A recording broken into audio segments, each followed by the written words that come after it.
They know there's the executive session. Okay, okay, cool. All right, welcome. We'll call tonight's meeting to order. Mrs. Ford? Chairman LaFundo. Vice Chair Robinson. Here. Mrs. Hill. Mrs. Jones. Here. Mr. Perez. Present. Mr. Smith. Here. Mrs. Sermon. Here. Mr. Walker. Here. Mr. Wingate. Here. Superintendent Dr. Robertson. Here. Great.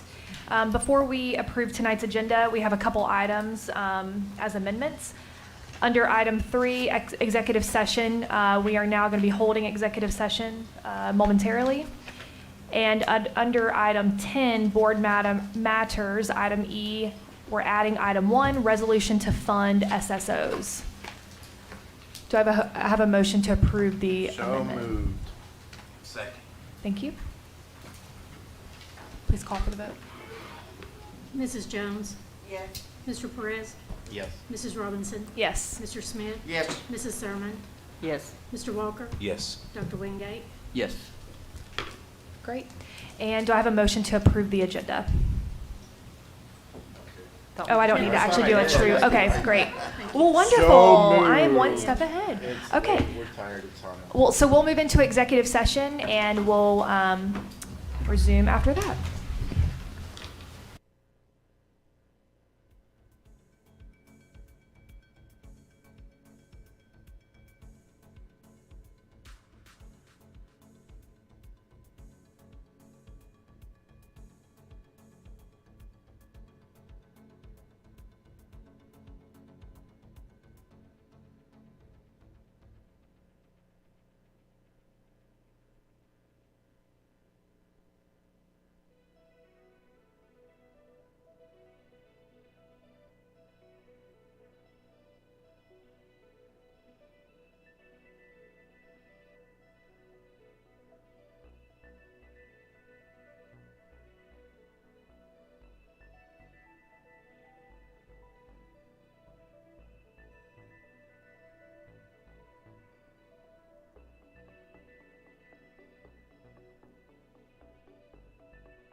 Okay, we will reconvene. We have our pledge to the flag and meditation with Mr. Williams, principal of Delwood Middle School. Welcome, Mr. Williams. Would everyone please stand and join me for the Pledge of Allegiance? I pledge allegiance to the flag of the United States of America and to the republic for which it stands, one nation, under God, indivisible, with liberty and justice for all. Thank you. You may be seated.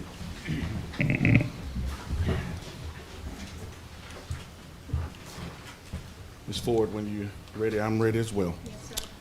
To Vice School Board Chair Robinson, other members of the school board, Superintendent Dr. Robertson, Deputy Superintendent Dr. Stewart, and all others gathered tonight for the order of handling business for the sake of our most precious and valuable resource, our children.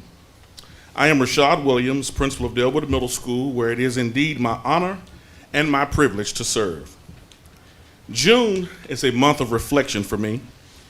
One, as a principal, it ends one school year and provides a time for reviewing what worked and what didn't work for the outgoing school year to make changes and adjustments for the new year to come.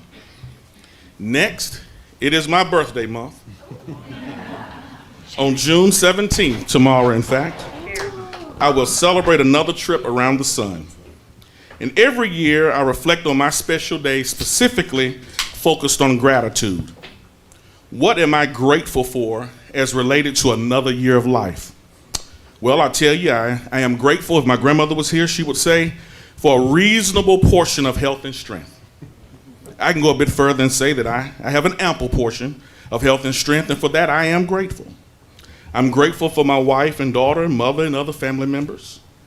And then I'm just grateful that life in general is just well with me.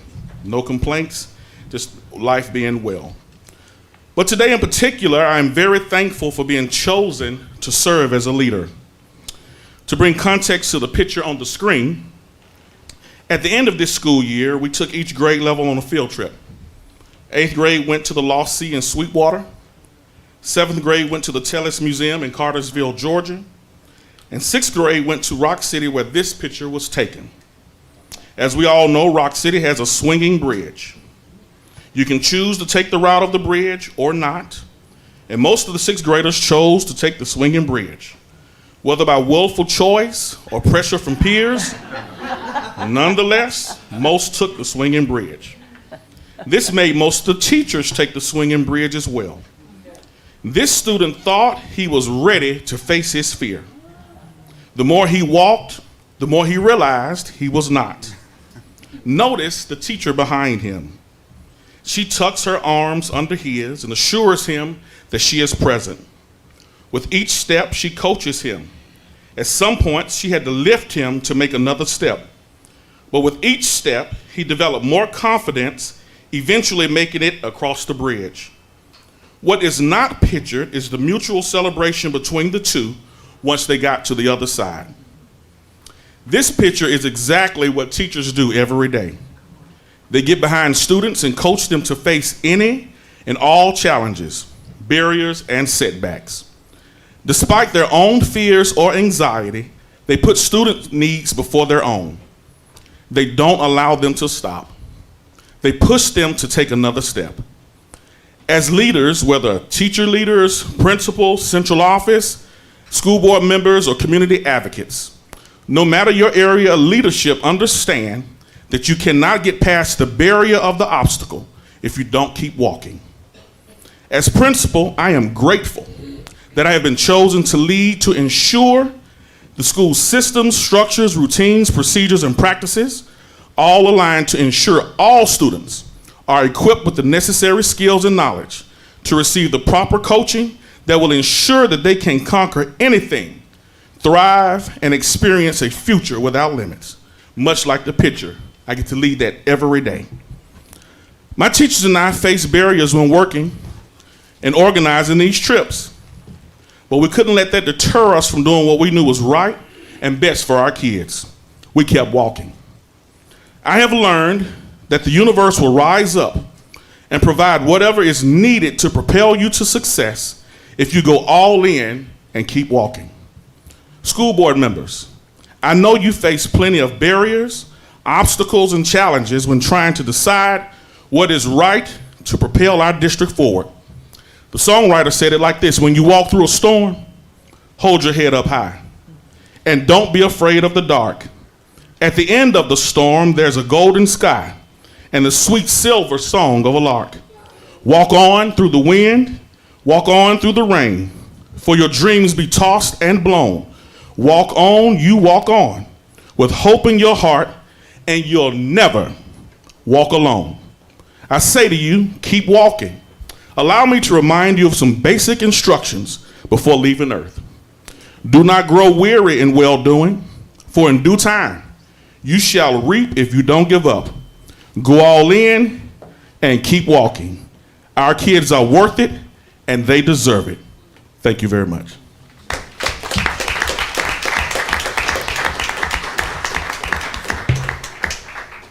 Happy birthday, Mr. Williams. Thank you for your inspiring words, Principal Williams, and happy birthday. All right, next we have our exemplars of excellence. We have Mr. James, the District Athletic Director, recognizing our state champions. Madam Chairman, board members, I'd like to, first of all, thank Dr. Robertson here for the opportunity to serve as your new District Athletic Director, and hope I do you proud, sir. So, speaking of doing us proud, we have some champions amongst us tonight. Hamilton County Schools has a long tradition of producing kids who are not only successful on the field of athletic competition, but are also successful in life. We are going to introduce this year's state champions from track and field and also from wrestling from Hamilton County Schools tonight. So our first individual state champion is from Soddy Daisy High School in District 1, Mr. Timothy Metter, who was the state champion in the pole vault. Wow. So,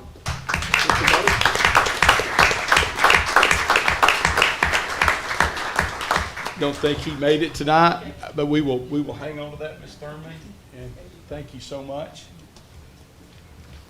All right, we're going to go to our team state champion, and which is in Signal Mountain High School, that in District 2. Coach Dustin Carpenter is here. Coach, if you would like to come up, I'll just kind of stand behind me. I'm going to introduce all of your state champions and team members, and then we will allow you to file up and shake hands with your district representatives. So, first young lady on the 4x8 relay team is Miss Audrey Lynch.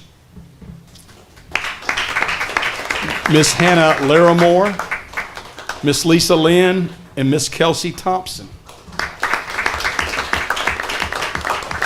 We have another young lady who, she is a multiple state champion in 3 events.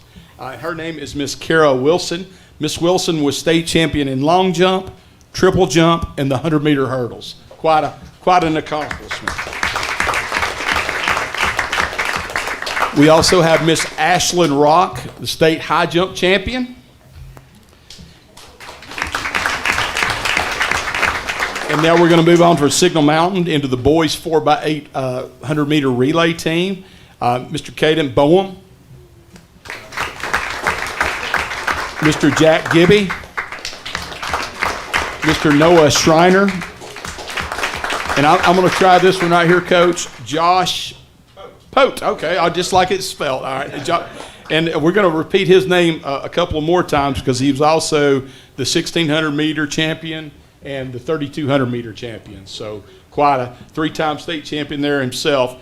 And then we're going to go on to Mr. Oliver Bradley Shoup as well. So he was the 300-meter hurdle champion. Lots of champions coming out of Signal Mountain. So we're really proud of you guys. Congratulations, Coach. Congratulations to everything you've done. So if you guys want to just kind of go shake hands and let's get a picture op, it would be great. This is due to the athleticism of your representative.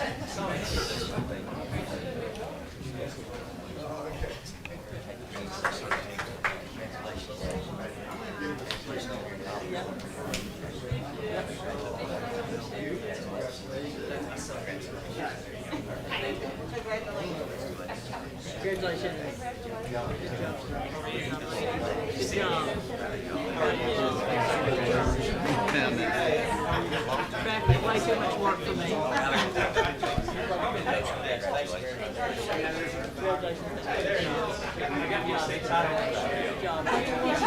Mr. Perez.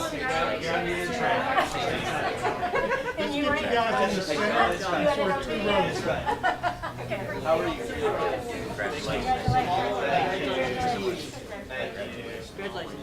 Thank you very much. Thank you. Thank you very much. Appreciate it.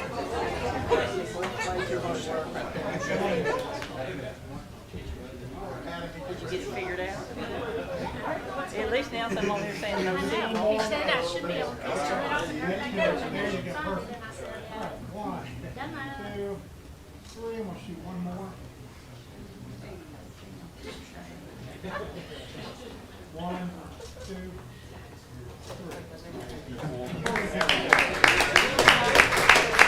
Guys, congratulations. Also, Coach Tony Webb, I left you out there, brother. I'm sorry about that. So, great accomplishment. Very proud of you.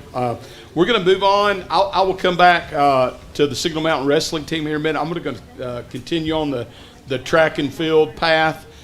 We have a young lady who was a state 100-meter champion from Brainerd High School, Miss Danielle Dunning.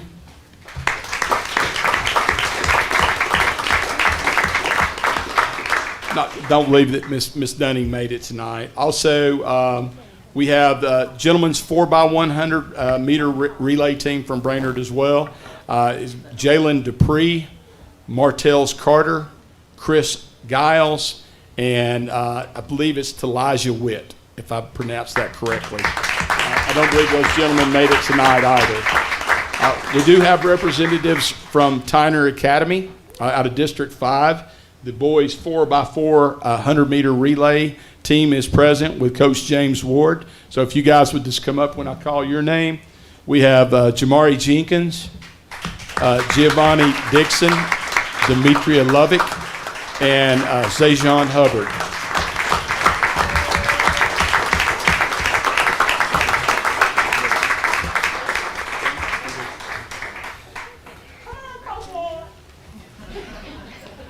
Coach Ward, you can't be shy. Good job, son. Congratulations. Great job. Good job, son. Good job. Good job, son. Congratulations. Way to go, Coach. Good job. Good job, buddy. Good job. Good job. Good job. Thank you so much. Good job. Back that up, guys. You know, Mark over there. He's yelling at you.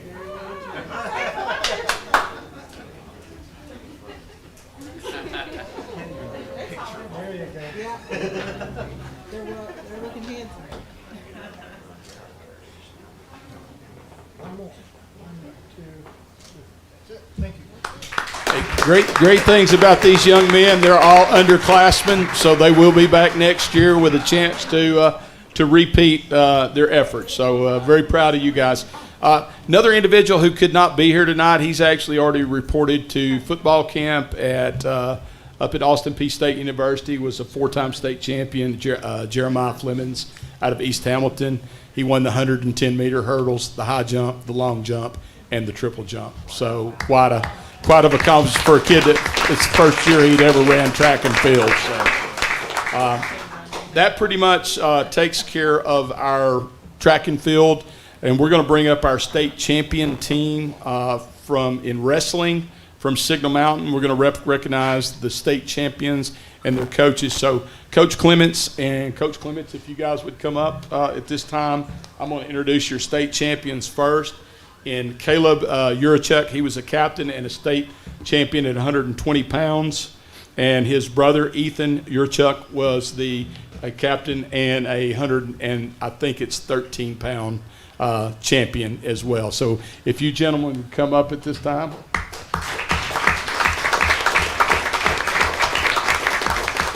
Also here to just be recognized, we had a couple of runner-ups and a state qualifier, but they were also captains of the team. So JoJo Urachuk, Noah Schreiner, and Cole Jenkins are also here with us tonight.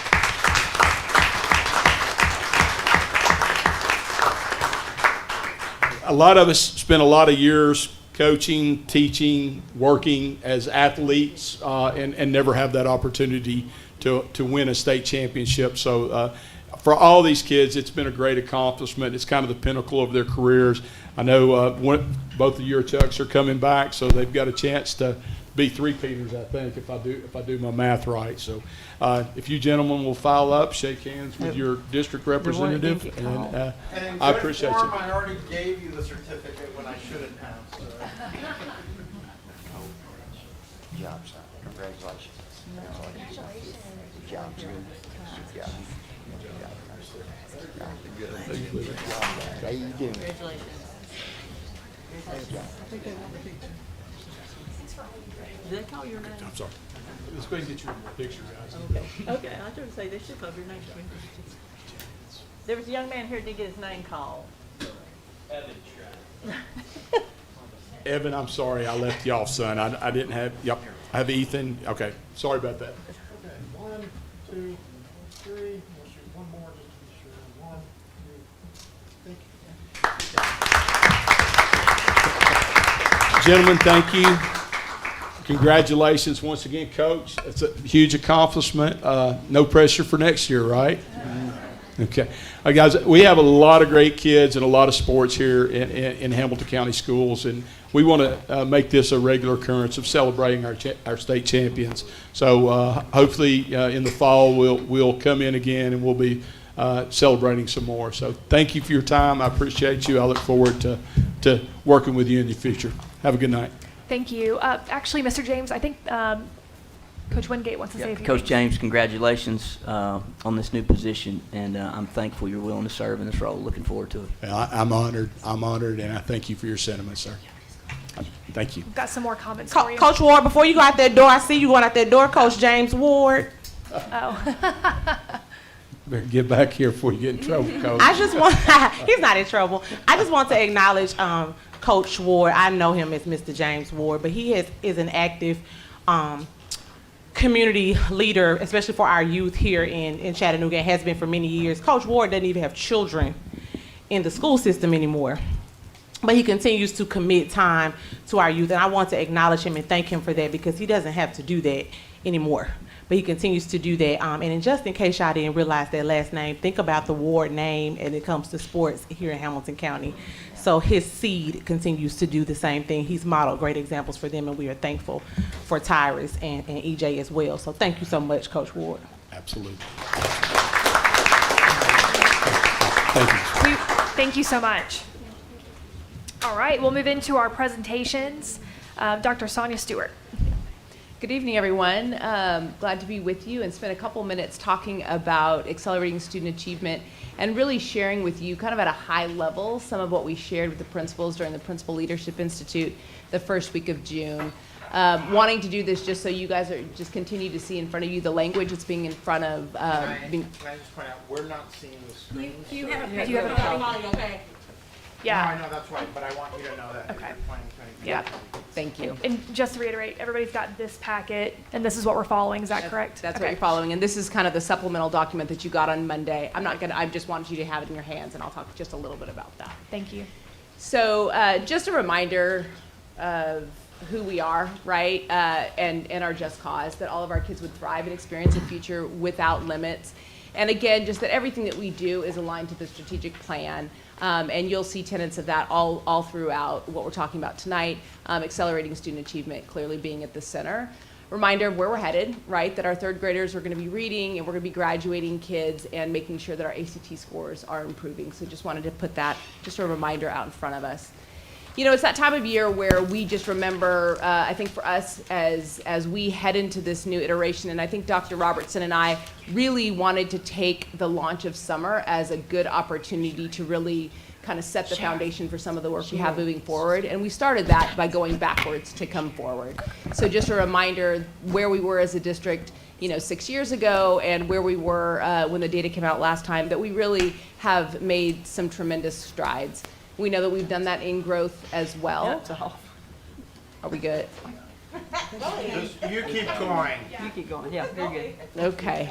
I'm like, are y'all watching YouTube up there? Tell me now. Tell me now. So it goes off and on. Yeah, We're exactly. learning new TikTok things. And our, we grew a bunch. Our teachers have been improving, and we know that this is true. But Dr. Robertson has been really intentional to continue to put out in front of us this question: what will it take for all of our students to thrive? And we pose that question because we know that our district has changed a lot over the last decade in particular, and that we are an increasingly diverse district. We know that our kids that are in all of these different student groups are located all over our county, not just within some of our city spaces. And we know, of course, that all of our test takers, that 70% of them fall into this group. And so just reminding ourselves of why it is that we continue to do what we do. And so this was where we sort of started part of that conversation last week, that what got us here with outperforming the state in 24 out of 28 areas won't get us there. And I think what Dr. Roberts and I spent a lot of time talking about, and I know he's in conversations with you all about this as well, is that getting to good is a really hard task. Getting from good to great may be even harder. And we are certainly committed to continuing to move this district from good to great. So this language of academic press and personalization, you've heard from us before, and you'll hear it again. At a high level, academic press for us includes these three tenets. This is instructional leadership, it's high quality instructional design, and it's people, right? Talented and committed staff. And on the personalization side, it's making sure that we have the positive culture that we need in school. It's making sure that we have our seed practices and our restorative practices in place, and that our family and our community is involved. But as we made this, or reset this foundation, we knew that it was important for us to focus. So this relentless commitment to focus. I want to draw us here for just a second. Richard Elmore is a well-renowned scholar in the field of education, and he contends that to improve student learning, you have to do these three things. You have to focus on content and curriculum, you've got to focus on teacher quality, you've got to focus on student engagement. So what you see on this particular slide are all the things that have been a commitment for our district for the last really 4 or 5 years. Intentionally setting clear learning targets, aligning those to benchmarks, rolling out curriculum that's aligned to that. And so if you look at Elmore's kind of cycle there, we've really been focused very strongly on content and curriculum.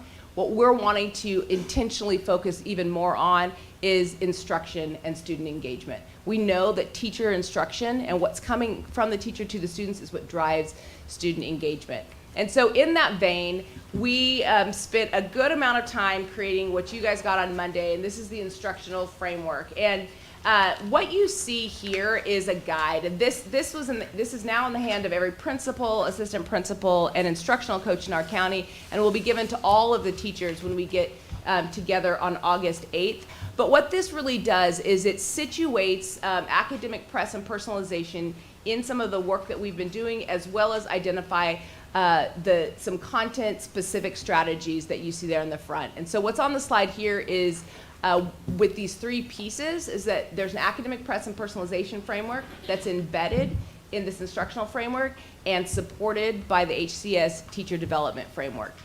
We gave a survey at the end of PLI, and it was overwhelmingly positive. And what I mean by that is we asked questions about, does what we gave you build on what you knew before? The answer was overwhelmingly yes. Is it aligned to where we're headed? Do you know why we're doing it? Can you lead this new work? We literally never had an answer of more than 7 no's out of 121 respondents on that, meaning they felt like they got what they needed. And this is the comment that we got the most, that what they felt like what we provided for them was fully aligned. And I think that's what this slide indicates. But here it is, our academic press and personalization goals. So at the highest level, all HCS students will experience school communities committed to these things, leading to success. Our focus was, again, to narrow our focus so that we could accelerate. We wanted to reduce variability. I know you all hear about that. We talk about it openly here, making sure that our kids are getting the same quality experience in all of our schools, and then making sure that we were able to align supports.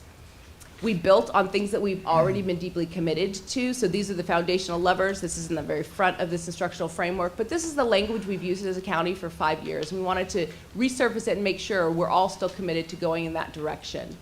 We also know how important the learning environment is. Again, this is language that we've used.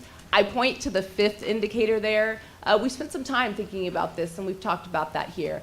We need kids to be on task. We need positive behaviors, great routines. We need a sense of urgency in the learning experience, but we really want our kids to experience joy, and helping our school leaders to really cultivate that every day in all of our classrooms. So this framework really does a couple of things. It aligns us to some narrow foci that all schools are going to be committed to and very strongly focused on, and all resources will be aligned to it. And then it allows for some differentiation. So what you see here on the Focus 4, these are the 4 indicators that all of our 4 schools, or all of our 76 schools, will be very focused on and go deeper in alignment to the work. What you'll see on these next few slides are how we go deeper in academic press and personalization. Here on the academic press goal, you'll hear this a lot, I think, this year, and hopefully you'll hear it when you're in our buildings talking to our principals. So all HCS students will show measurable growth in their ability to read and write and think through classrooms dedicated to rigorous content, worthwhile tasks, and purposeful student engagement.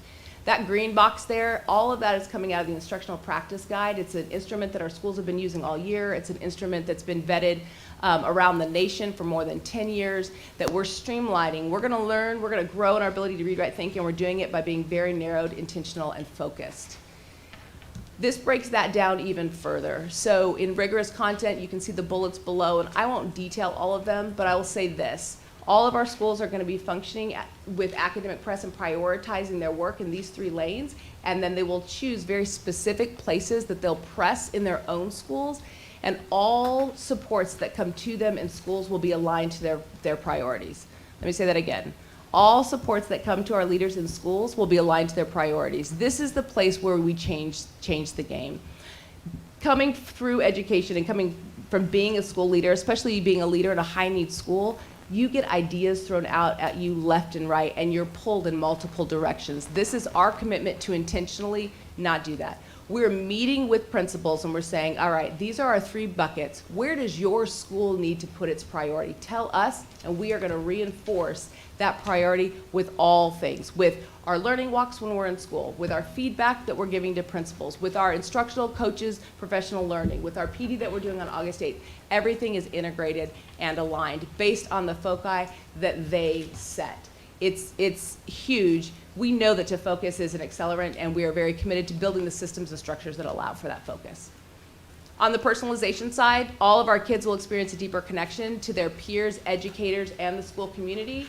And then here you see the same kind of thing. Schools are going to be looking at this piece and saying, okay, when I think about how kids are going to be building relationships with kids, we've got some opportunities to go deeper. Kids with the educators in their building, and then kids with school community.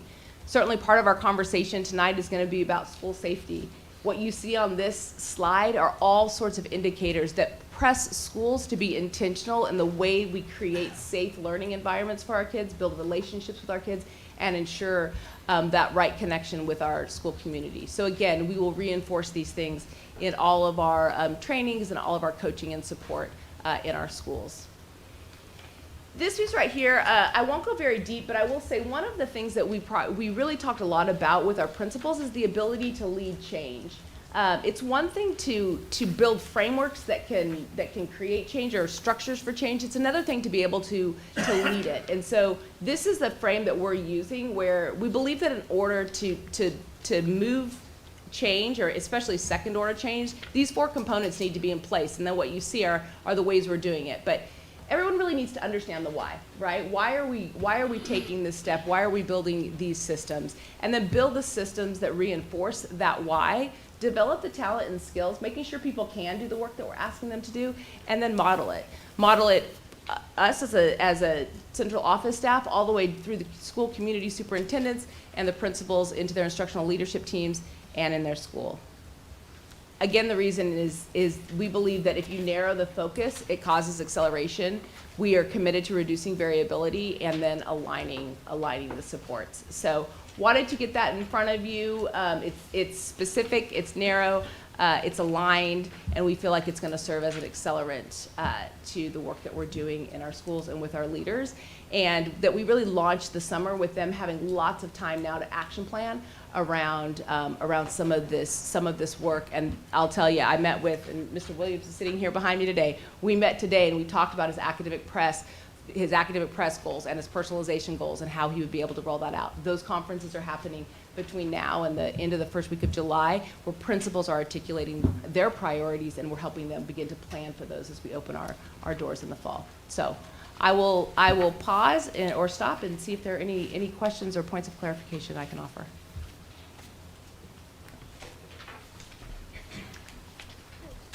All right, Mr. Smith? Not a question. Thank you, Dr. Stewart. Not so much a question, but a comment. Back on page 20, where we're talking about the culture for learning, environmental readiness. And I'm really glad to see on there, right below on task, although I'm not so sure it shouldn't be above it, positive behavior. I feel like, and I've talked to a lot of teachers that are leaving, and it's not about pay. You know, a lot of them will complain about testing a lot, and I get that. But the majority of teachers we're losing, it's about student behavior. And some kind of how. We've got to change the culture of expectations for our students across the district in terms of behavior, whatever that looks like. So I'm glad to see us beginning finally to talk about the culture for learning and environment has got to include some change in behavior. So thank you. All right. Mrs. Jones? Just to go along with that, of course we need to, the behavior situation.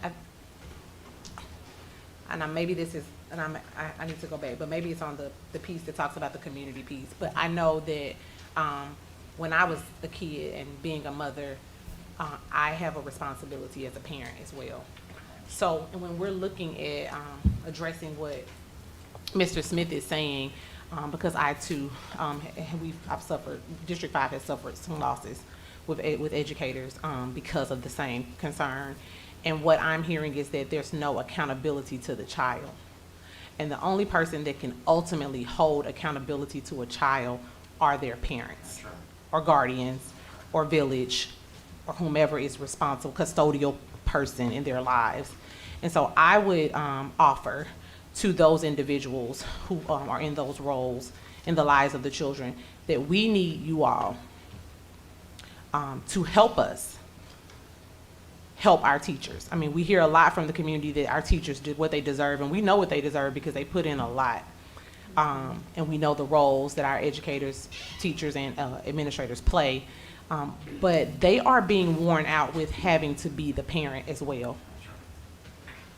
And I just don't know another way to say it. I don't know a nicer way to say that. They are tired of being the mother and father, behavior-wise, to the children, I'm sorry. And so we do need your help with that accountability-wise, and to be able to ensure that we're getting all of the story before believing our kids, and be sure that we know our children so that when we get calls about our children, we don't assume that someone just doesn't like our kid. I mean, you know your kid. I'm a talker, been a talker all my life, very opinionated, feisty. My parents have known that all my life. My village knows that. It's from the time I was able to talk.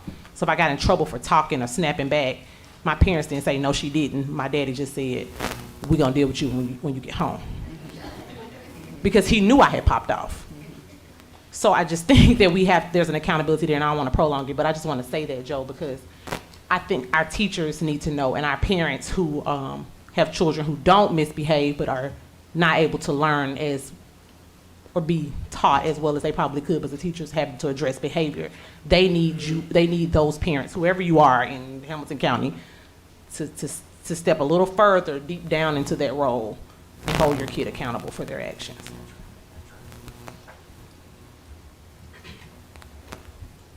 Any other comments? No.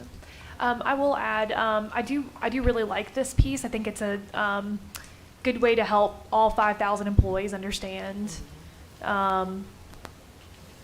to a lot, I want to say brand, but that's not really the right word, but really like the true vision of how we're, you know, educating in the classroom. So that's interesting, and I think it's a good thing. I did wonder, whenever you are working on the goals with principals, school to school, I don't think that we've received our TCAP results yet. Mm-hmm. But I wondered, like, how do you go about setting goal? Like, I'm just wondering, like, how important are those results in order to influence, like, the 1 to 2 goals that you're setting with the principals as kind of like their guiding force for the year? Like, how do you go about setting the goals without necessarily that data being ready yet? Yeah, it's a great question. So I would point to a couple of things. Our benchmarks in this county are really strongly aligned to the vast majority of the results that are going to come back. So we have a guess. That's from a data standpoint. Our principals are also really intuitive, and their instructional leadership teams are intuitive. And so our process at this Principal Leadership Institute, we had the APs and the instructional coaches, and as we launched this, they started to have conversations. They've been having conversations. Where do we feel like the next step is for us in our school? And they begin to have those questions and those conversations. All those conferences, like I said, are happening before the first week of July, and they're going to get data back piece by piece by piece. And what the data will allow them to do is to set a target. We're going to aim for this target, and we're going to backwards map it. So we're going to, by the first benchmark, we want to be here, and then here, and then here in order to make our goal. So that data will give us that exact number, but they kind of have a sense of the strategies they need to move there. But we built this timeline for this kind of iterative process of planning. So like I said, they'll meet with their community superintendents before the first week of July. They're going to communicate that out to their comm soups and to some teaching and learning. They're going to get feedback on their plan. So this is where we think we're going as a school. There'll be some people giving them feedback. They'll go back and refine that plan, and then they'll bring it to their faculty. We've asked them for those first 4 days during PD, let's be clear with your faculty. Where are you headed? We've got to be able to communicate that. So they're going to lay that out to the faculty and do another process of feedback. So they'll get another process of feedback there, and then ultimately that plan will end up being what their plan is, an E-plan that's due September 1. So to your question, all the data, all the information will be back by that time, and those numbers will be concrete and solid. But we know planning is strategic, it's iterative, and it needs feedback cycles. That makes a lot of sense. I mean, I guess in a lot of ways we could look at it as TCAP is really a tool, but like ultimately our school leaders understand like the makeup of what's really happening, and that's great. Like that's great that we have that strong of leaders. So cool. Thanks for explaining that. Yep. All right.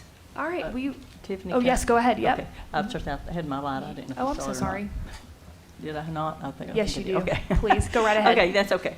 I've had this conversation with Justin about the behavior piece of this. I told him the longer I'm on the board, the more I see the most important person in any school is a principal. Mm-hmm. Actually, you can tell by walking in the front of the school whether the principal's has it going on or not. Mm-hmm. I mean, you just can.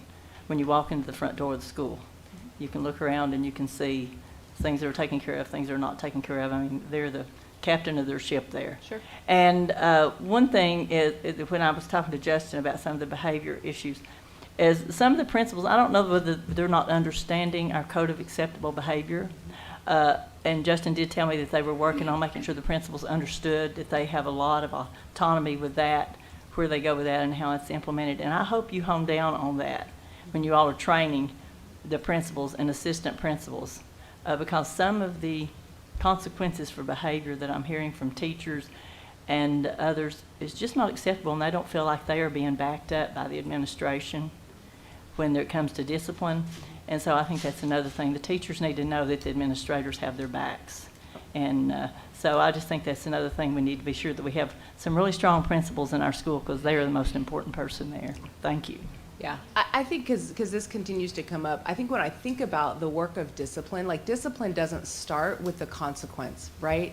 It starts way before that, where we have to build the systems and structures where we teach and convey the expectations, we reinforce them over and over again, and equip our kids to be able to make the choices we need them to make.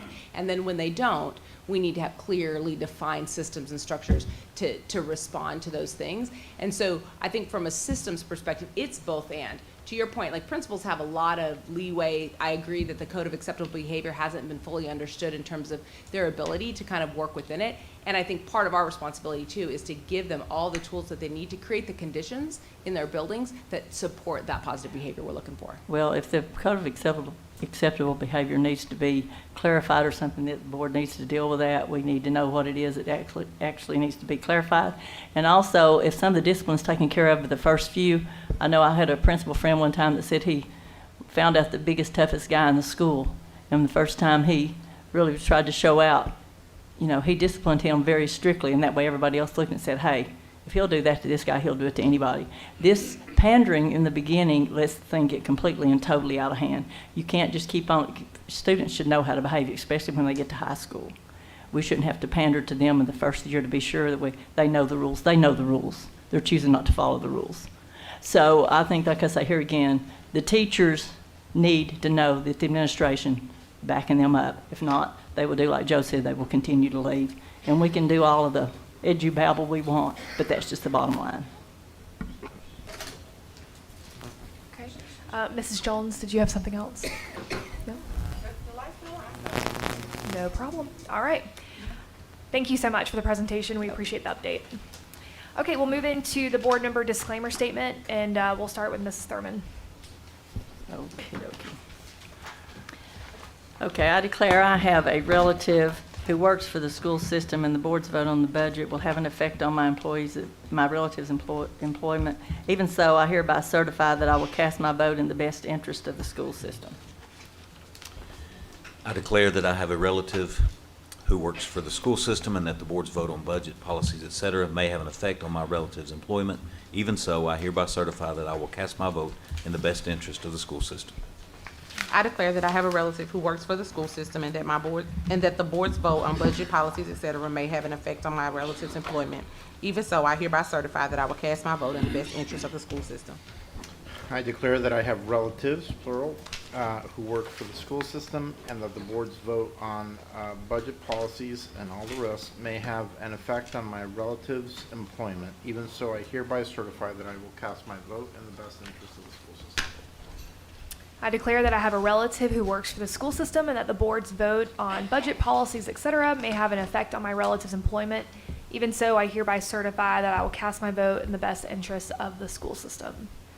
All right, and then for you guys. All right, great. We'll move to the approval of the consent agenda. Do I have a motion? Shall Move to approve. Second. All right, any items to pull? Yes, I have one. Okay. 8D1X. It's the medical and prescription drug stop loss carrier. Just have a question. Okay. 1X. We hardly ever get to X, but even got the YZ on this one. Okay. Is there another item to pull? Okay, if not, we can go ahead and discuss that item. Oh, no, that's right. Yep. Actually, we will vote. Do I have a? Mrs. Jones? Yes. Mr. Perez? Yes. Mrs. Robinson? Yes. Mr. Smith? Yes. Mrs. Thurman? Yes. Mr. Walker? Yes. Dr. Wingate? Yes. All right, Mrs. Thurman? Okay, I just had a question about this. Is this, it doesn't really, it tells us about the bidding process and who bid what on this. It doesn't really say anything about how this is going to affect the employees. Is this going to, how's this going to affect them, the cost? This is just for the district, basically, to cover when there's a higher medical cost for certain. It kind of covers, instead of our insurance plan, it covers a deductible gap. Okay, well, how will that affect them on their It just comes out of our prescriptions? self-insurance. It's just out of our self-insurance Okay. fund that kicks in to cover those extraordinary losses. Okay, all right. Yep. I just wasn't sure whether they were going to cost them more on their prescriptions or anything like that. Okay. No, no. I just want to be sure. Yep. Thank you. Okay, I move to approve. Do I have a second? Second. Mrs. Jones? Yes. Mr. Perez? Yes. Mrs. Robinson? Yes. Mr. Smith? Yes. Mrs. Thurman? Yes. Mr. Walker? Yes. Dr. Wingate? Yes. All right. we'll move into administrative matters. Teaching and learning directors, purchase of textbook instructional resources. Do I have a motion to approve? So moved. Is there a second? Second. Go ahead. Mrs. Jones? Yes. Mr. Perez? Yes. Mrs. Robinson? Yes. Mr. Smith? Yes. Mrs. Thurman? Yes. Mr. Walker? Yes. Dr. Wingate? Yes. All right, under board matters, the charter agreement between HCS and Chat Academy. Do I have a motion to approve? So moved. Second. Second, all right, call for the vote. Mrs. Jones? No. Mr. Perez? Yes. Mrs. Robinson? Yes. Mr. Smith? Yes. Mrs. Thurman? Yes. Mr. Walker? Yes. Dr. Wingate? Yes. All right, the recommendation for fiscal year 23 school nutrition raises. Do I have a motion? I so move. Second. Any discussion? No? Okay, we'll call for the vote. Mrs. Jones? Yes. Mr. Perez? Yes. Mrs. Robinson? Yes. Mr. Smith? Yes. Mrs. Thurman? Yes. Mr. Walker? Yes. Dr. Wingate? Yes. All right, and now the recommended SACC raises for fiscal year 23. Move to approve. No. Let's see. Which, I'm sorry, you're the second? uh, did we skip something? I thought we, The first one was school nutrition. okay, all right. Okay. Do you want to second it? Yes, that's fine. All right, there we go. Okay. We have a winner. I thought we She skipped one. seconded it. We did it first. All right, any discussion? Okay, call for the vote. Mrs. Jones? Yes. Mr. Perez? Yes. Mrs. Robinson? Yes. Mr. Smith? Yes. Mrs. Thurman? Yes. Mr. Walker? Yes. Dr. Wingate? Yes. Okay, and now we have the approval of the 2023-2024 school calendar, the everlasting debated item. Do you have a motion to approve? So moved. Oh, Second. we have multiple. Okay. Wait a minute. Wait, It was oh. It was Marco. No, I don't know. It was both of us. It was Whoever's gonna get They the like most. jinxed that one. It was jinxed. Okay, so, Marco, okay. and I'll take the second. You're so giving. First and last time. All right, call for the vote. Mrs. Jones? Yes. Mr. Perez? Yes. Mrs. Robinson? Yes. Mr. Smith? Yes. Mrs. Thurman? No, we start too early, no. Mr. Walker? Yes. Dr. Wingate? Yes. Okay. Position request approval of COVID-19 contact tracing manager name change and updated job description. Do I have a motion to approve? So moved. Second. All right. All right, Mr. Walker. Yes. Is this funded through ESSER, or is this, It's actually, how's this one funded? it's actually funded through something called the ELC grant, which is like a pandemic relief health-related grant. And that is, when does that grant run out? So it was supposed to run out this year. They've extended it for one additional year. It's been down, so we're continuing these positions, but under a different role than we did just as contact tracing alone. So there's only one more year left in that grant. Okay. Mr. Smith. So what will happen to that person after one more year? Great Do we question. have to So they, absorb that in GP, or? we are, at this time, we're not planning to. These were very specific to get us through the COVID transition. And the people in those positions do know that they're accepting grant-funded temporary positions. Okay. Hopefully, we're not gonna need that person. Okay. Any more comments? Mr. Walker, did you have another comment? No, ma'am. Okay. All right, we'll call for the vote. Mrs. Jones? Yes. Mr. Perez? Yes. Mrs. Robinson? Yes. Mr. Smith? Yes. Mrs. Thurman? Yes. Mr. Walker? No. Dr. Wingate? Yes. Okay, we have bid file 22-24 security upgrade phase 3, final bid. Do I have a motion to approve? So moved. Second. All right. Mr. Walker? It was off on the. It's just still on. I think you just gotta clear it. He ain't got nothing to say. All right, is there any discussion? Okay, call for the, Or do I have to do that one? Which one is? do you want to say something? Yeah. Just talk. Just for clarity, this is nothing new. This is a completion of what we've been doing up until now, so it's just a bit, I just want to point that out. Yes, sir. Great. Okay, call for the vote. Mrs. Jones? Yes. Mr. Perez? Yes. Mrs. Robinson? Yes. Mr. Smith? Yes. Mrs. Thurman? Yes. Mr. Walker? Yes. Dr. Wingate? Yes. Great. Okay, we have a discussion of school safety matters. Dr. Robertson, if you want to discuss the resolution to fund SSOs before we have Sure. additional If you don't discussion. mind, just real quickly, I think it would be helpful to have a discussion about steps that we're taking and that we have taken. Again, I apologize for my voice, but we want to make sure that we're not viewing any one strategy as a standalone strategy, to the point of Dr. Sewer's making in terms of personalization and making sure that students have connections to each other, their teacher and the community. That is a step at school safety.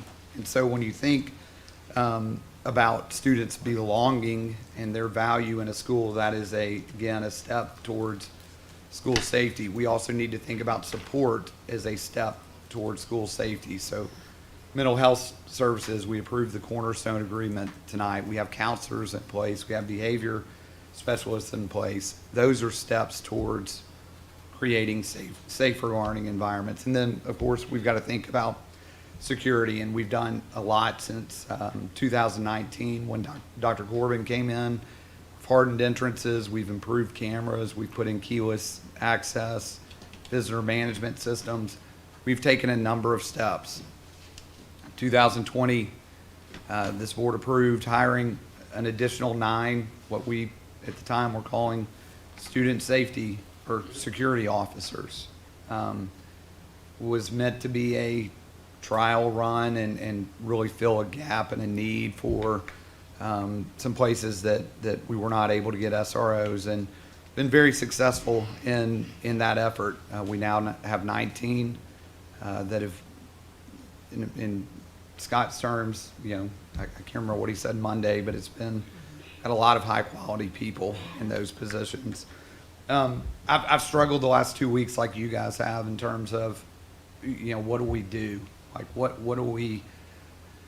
how do we ensure at every step kids are safe? And one of the steps is putting, student resource officers or student safety officers in buildings. Right now we have 25 campuses that don't have either or, right? Either an SRO or an SSO. So talked to, the mayor earlier this week about the concern. He obviously shares the same concern that I have. I spoke with Sheriff's Office earlier this week. The last 2 weeks, I've met with 4 of our local municipalities to talk about ways that we better coordinate with them, and we're doing a ton of coordination with them. I don't think the community understands everything that we've done, from emergency management, having access to every camera in our building, to local municipalities having the keyless access to our buildings.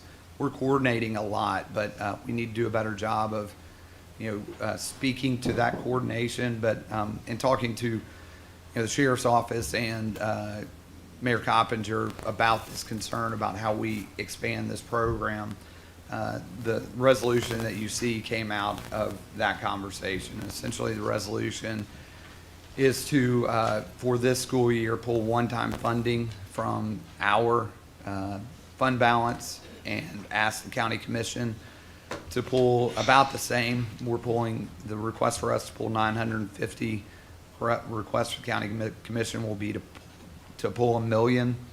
And that will get enough SSOs to cover every campus in our district. It's going to take a minute to hire them if this passes. I'm not saying that we're going to have them in place all by August 10th, but the funding there and the ability to go out and recruit and train and get them ready will be there. It also acknowledges the fact that we'll have to do some work in the next budget session to work with the county commission to fund this on an ongoing basis, right? So I'm talking to the Sheriff's Office, they're in support of it. Mayor Coppinger had good things to say about it. Obviously, I don't know what the county commission will think at large, but we're requesting your support in pulling $950,000 from fund balance to get enough SSOs to cover every campus in Hamilton County, and then also authorizing us to go to the county commission and ask them to pull $1 million that will provide the funding for this 1 year. Again, recognizing that we've got work to do next budget to get this recurring. Again, I apologize for my voice. Go ahead. Yes. And if approved tonight, the hiring process would start tomorrow? I mean, like. So we would Good question. post it and start recruiting, and we would be posted, pending county commission approval of funding. I would think that even if you only approve 950, that would give us a kickstart on going ahead and at least hiring enough up to that amount. And then, once the county commission approved, I think their board meeting is on the 29th, the next voting meeting, that we would get the additional $1 million, but we would essentially start tomorrow. All right. Mr. Smith? Dr. Robertson, the reason your voice is gone because you worked so hard on this the last 3 weeks, and I know your labor and. You know what it was? All the phone calls. I'm not kidding. Yeah, On Tuesday, yeah. I got home Tuesday night and it was gone. Yeah. Well, thank you for being such a leader in this initiative, and I'm all over this. I think it's a no-brainer. I'd be real surprised if our commissioners aren't on it too. So just thank you. We got to do this. I mean, it's just absolutely a no-brainer, but thank you for your tireless work with this over the last 3 weeks. Thank you. Mrs. Thurman? Yes, I absolutely agree with this. But in case people are wondering why it's going to be a little bit more money this year, do you want to tell them why it's going to be more money this year, and then when we're going to have to sure. find, So, just explain why it's a little bit more this year than next year. Recurring cost is about 1.8, and the difference between first year cost and recurring is, number one, all the stuff that we have to do to train, the cost of training, the cost of equipping, the cost of background checks. We do additional background checks for our SSOs. They go through a full psychological evaluation, essentially, and so there's a little bit more upfront cost for SSOs than there is for, a regular classified employee. Thank you. Mr. Walker? Thank you. My light is really something else over here. Again, I don't say thank you every time when we come up to do things, because a lot of what we do, that's just your job and your position. But I will thank you for this. Overwhelming community voices since Monday when this came up. Most people thought we had some type of a school resource officer at all the campuses. So I think this is a no-brainer. And, we talked about how we roll it out, and it's just another resource. It's not a policeman standing at the door because, a lot of communities don't need a policeman in that position, but we need that resource, that support, and I can get behind it 100%. I guarantee you the community is behind this one. So thanks for your effort and putting it together quickly. You were not on my list. I was just about to move to approve. Mr. Perez? Just to approve the resolution. Again, as the resolution is presented,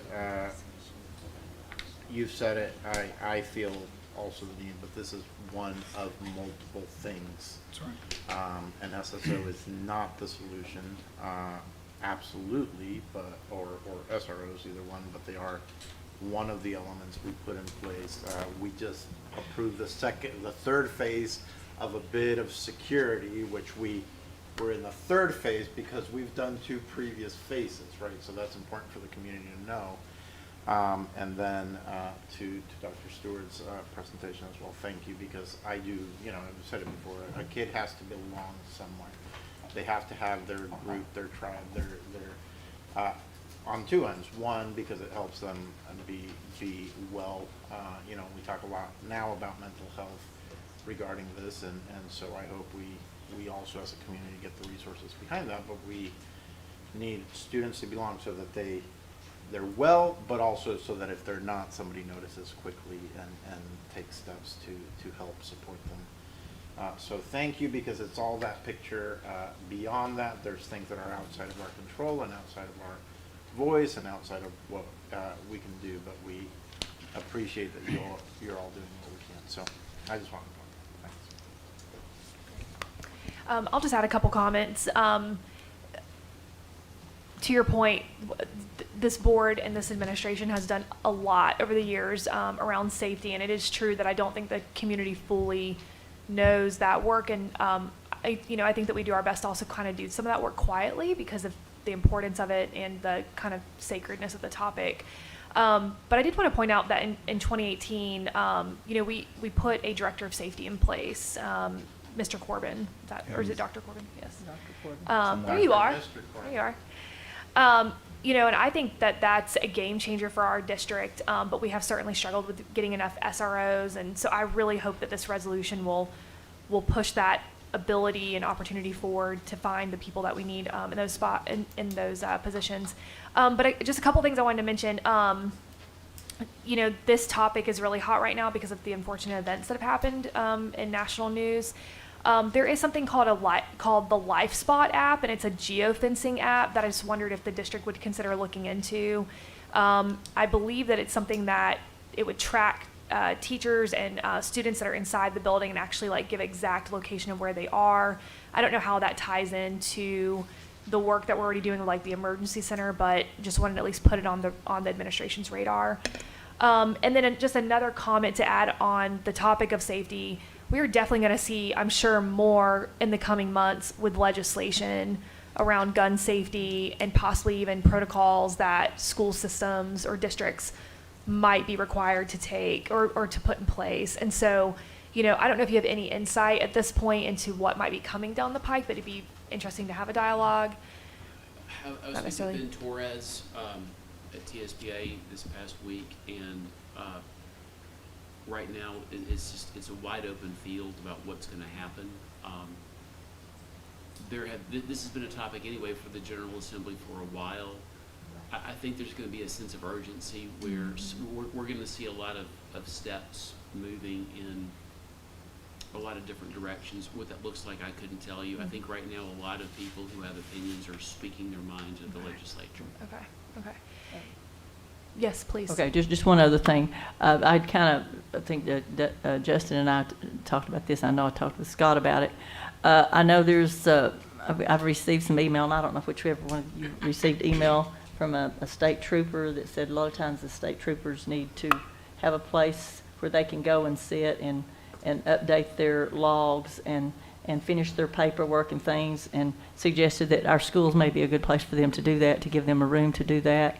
And we might consider doing that with the local police officers as well. So that would probably have to go before the county or something. I know before this board or something. I'm not real sure. But I think that's something we need to look at. A lot of schools are already doing that. Okay, good deal. Thank you. But I didn't know if we had to coordinate with the state, if the state troopers wanted to do that. I don't know how that process works. But anyway, thank you.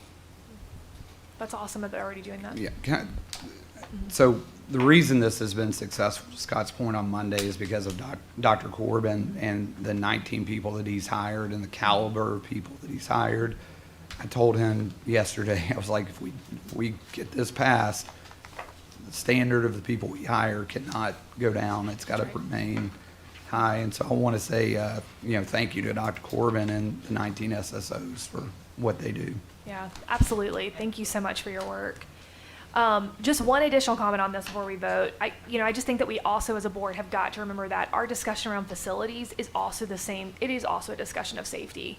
Whenever we talk about, building new buildings, we are creating safer environments. And so I just wanted to kind of leave that as a final comment, that whenever we start those conversations, I expect that coming in the fall, we will start heavily having facility conversations again. I think we've got to remember that safety is directly tied to the maintenance needs and the facility, the way that our schools are built. That's a direct tie, and they are, to me, one and the same. And I think about that as a parent, actually more so than a board member. So, what, do I have a motion to approve? Move to approve. Okay, Second. great. Please call for the vote. Mrs. Jones? Yes. Mr. Perez? Yes. Mrs. Robinson? Yes. Mr. Smith? Yes. Mrs. Thurman? Yes. Mr. Walker? Yes. Dr. Wingate? Yes. All right, we'll move into our delegations, and Mr. Perez has offered to give the pep speech. Statement. Yep, the statement. So To this our statement speakers. is for our delegates. Thank you for your interest in addressing the Hamilton County Board of Education. During your presentation, please address the board as a whole, not individual board members or administrators. Also, please do not present complaints or concerns you have about an individual employee of the school system. If you wish to voice those complaints and concerns, you should contact the central office and ask for a meeting with the superintendent, since the superintendent is responsible for individual employees. Please limit your remarks to 5 minutes. I will tell you when you have 1 minute left. You may begin when you're ready. All right, we'll have Darnella Orr, Candace Kelch, and Jeanette O'Markell. Miss Orr.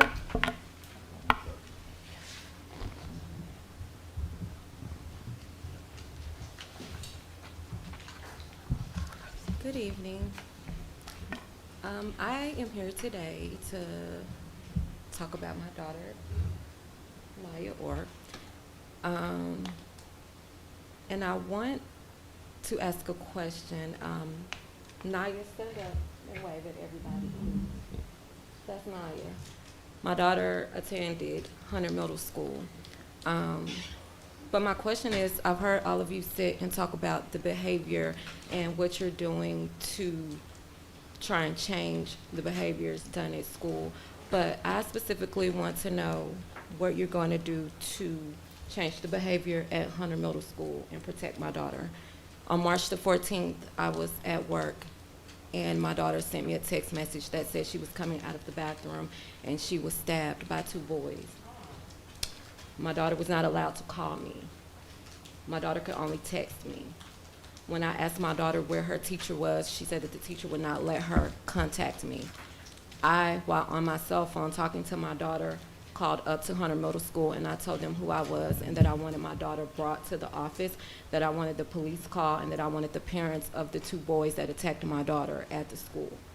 When I got to the school, my daughter was sitting in the office with her face soaked with tears, and the school staff decided that it was okay to go and do bus duty, while my daughter sat and cried, while my daughter had pencil marks stuck in her skin, while her finger was cut, while she suffers from eczema. She had a stress breakout in Hunter Middle School.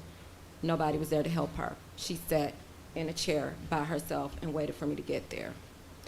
When your staff came back into the building, we went into a back room to talk about what happened to my daughter. My daughter was gaslighted as well as myself, gaslighted. My daughter, who was the victim of a traumatic event, was blamed for what happened to her. My daughter was also told that she could sign a no contact order, and I asked why would we sign a no contact order. She was told that the no contact order was to protect her, but why would you sign a no contact order for protection when you're a victim? I've asked multiple times for my daughter to be helped at Hunter Middle School. My daughter still has not been helped. My daughter has been told that she was a beautiful black ape that they would like to have babies with. My daughter has been asked if she would like to be backdoored. A 13-year-old should not be asked if they would like to be backdoored at a school where she should be learning, where she should be safe. My daughter also has asked the staff to help her and protect her. They did not. 15 minutes after having a meeting with the community superintendent, who I thought was the superintendent, I was called again because there was another incident that happened when my daughter returned back to her classroom. I had to send my husband to pick my daughter up. My daughter did not return to Hunter Middle School. I tried to sit down and talk to Hunter Middle School. I've tried to talk to everybody. Nobody listens. But then I come here today and I hear you do a presentation on behavior. I hear you speak about behavior, and I'm just wondering who's gonna help my daughter? What's gonna happen to my daughter? How would you feel if you received that same phone call that your baby girl was going to the bathroom and she was attacked and nothing was done? The children that attacked my daughter were suspended for 3 days, so I was told. What's the 3-day suspension? You have 1 minute. I just want to know, how can I send her back to a school when she's not protected? Thank you.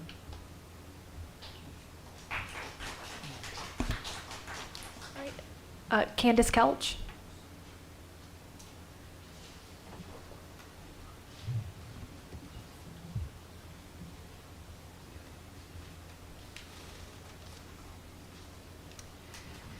I am a mother of a 9-year-old son that was bullied. This isn't his first time. He's been bullied since kindergarten, first grade, second grade. We've had problems with it at Udo Elementary for quite some time. And this year has just absolutely been completely out of control. I have had to physically reach out to the school when he's come home with marks on his face where he's been punched, marks on his arm where he's been pushed down on the bus and rubbed against with eraser marks where they've held him down. I have pictures and messages where I've sent in, and I've been told it was dealt with kindness. Words of kindness is what I've been told. That is, how do you deal with something like that? And I reached out to the principal because on his birthday, May the 16th, was what totally just made me feel like I needed to take my child out of that school. He was not protected. He was not listened to. He was told he was a liar multiple times.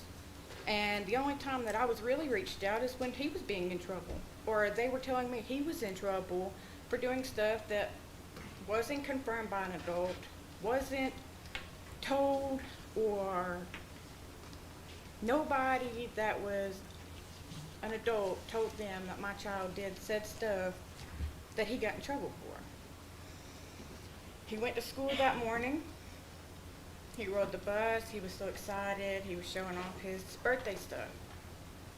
In between going to school, getting off the bus, he was stabbed in the arm with a pencil. Then he was told that he was worthless, didn't need to be here no more, didn't need to live, that he should just go kill himself. My words to the principal and the assistant principal was, how can they protect my child? What if it was their child that was told that? And all I got was, I'm sorry. I'm sorry. Okay, well, I'm sorry doesn't cut it when something was to happen. They tried to blame it. My father was dealing with cancer for a year, and he passed away. They wanted to blame it on my father, the way he was acting and he was going through. That's not the case, because this has started since August when I reached out to him when I was coming to the school, and a kid told him he was going to punch him in his face every day if he didn't give him his lunch. This school has seriously just let me down, disgusted, and every action took possible, especially with the teacher he had this year. Her way of dealing with it is to take him and exclude him. They wanted to take him off the bus because the two that were personally bullying him to the point of where he wanted to do something about it ride his bus in his classroom. Nothing was done. He's been kicked in between the legs. He's been punched in the face, pulled off the slide at recess, but he's told he's a liar. There's no proof to go sit down. And she takes his desk and moves him from everybody else in the classroom. I asked her why she called him a liar, and the principal made it to where she manipulated my son's words to make him feel comfortable enough that he shouldn't have to agree or to speak out to them because they didn't do nothing the whole school year.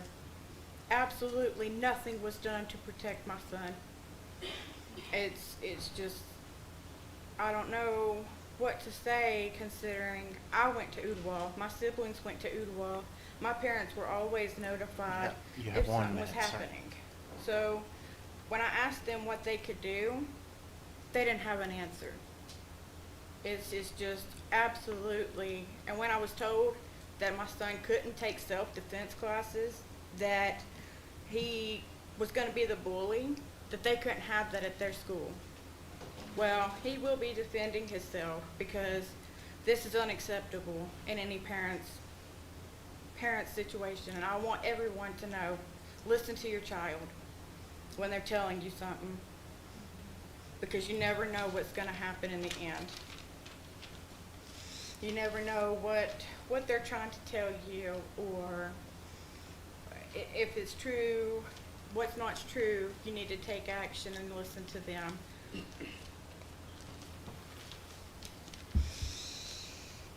Thank you. Thank you. We have Jeanette Omar Hill. Very good. Very Yes, good. I apologize. I said it wrong earlier. I Yeah, it's only apologize. 5 years. I want to take the opportunity tonight to thank you all for your awareness and your concerns for school safety. I've appreciated the conversations. During my 35-plus years in education, I've had to teach safety drills to my students in the areas of natural disasters, tornadoes, fires, earthquakes. When the addition of active shooter drills began, it broke my heart. Active shooter drills are required practice starting in elementary school, and they can cause a trauma of their own. Educators are expected to transform from teachers to first responders at a moment's notice, having to react and decide the best ways to protect their students based on the circumstances. I have seen Hamilton County schools working to ensure safety for several years with the addition of SROs and SSOs, making sure that the front of our buildings have secure access point. I applaud the resolution that was passed tonight to add more SSOs. That is a wonderful step. They have provided a level of protection, and the training they receive is prepared to discuss the need to build relationships with students and not to police the buildings. They are for protection and support. The question comes is, how do we assure the funding is in place for the future for these critical needs? How do we maintain the level of safety without having to seek grants or dig into our reserves? And I see this as a major funding issue that has to be addressed at the county and the state level. This is something that the community as a whole needs to get behind, not just you and the school district. And we are behind you in that. We also know that staffing these positions has not been an easy task as well. Some have said arming teachers, but that is not the answer. Teachers have been asked to add responsibilities to their roles more than they are trained to provide over the years. And many of our teachers have gun permits, and some are vocal about being willing to carry if it comes to that. I'm glad that we as a district have not looked at that as an option, because our teachers need to focus on what we are trying to do, teach our children. We all know that everyone in our building will do whatever it takes to protect the children in our care. But I don't believe that a gun on a teacher at this point is the answer, because it will not create that positive climate and culture that we so need to be supportive of our children, but would create more fear and anxiety for some of our children. And although HCS has been working on security measures in our building, we have so many that need addressing that we must get financial support from outside of these walls. Some of our buildings are falling apart. The doors and the windows are a huge concern. As you saw in Uvalde, a door was closed but didn't lock. We have buildings with doors and windows that don't open or close well. Teachers are opening them in our older buildings for ventilation.